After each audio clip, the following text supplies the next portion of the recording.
আজকে আমি রান্না করব ধুন্দুল। সবাই এটার সাথে কম বেশি সবাই পরিচিত। আমরা গ্রামে এটা পোলাও বলে থাকি। তবে এটা খেতেও অনেক মজা লাগে। প্রথমে আমি এটা কুটে নেব। কুটে নিয়ে চুলাতে পেঁয়াজ আর রসুন ভালো করে লাল লাল করে ভেজে নেব, আর মরিচটাও ভেজে নেব। আর আমাদের বাড়িতে গ্যাসে রান্না হয়, মাটির চুলায় রান্না হয়।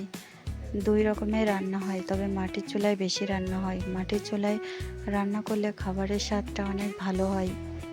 এজন্য আজকে আমি মাটির চুলায় রান্না করতেছি। আর এই যে আমি সব কিছু লাল লাল করে ভেজে নিয়েছি। ভেজে নেওয়া হয়ে গেলে তারপরে আমি পোলাওটা এর ভিতরে দিয়ে দেবো।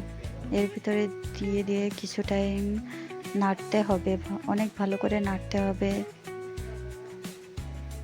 আর এটির সাথে আমি আজকে কোনো পানি ব্যবহার করব না, যেহেতু এই ধুন্দুলের ভিতর থেকে অনেক বেশি পানি বেরোয়।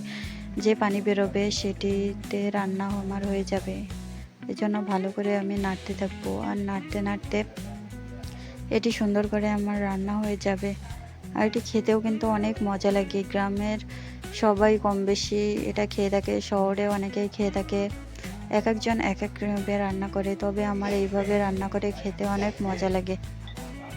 আপনাদের কাছে কেমন লাগে অবশ্যই কমেন্ট করে জানাবেন। ধন্যবাদ সবাইকে।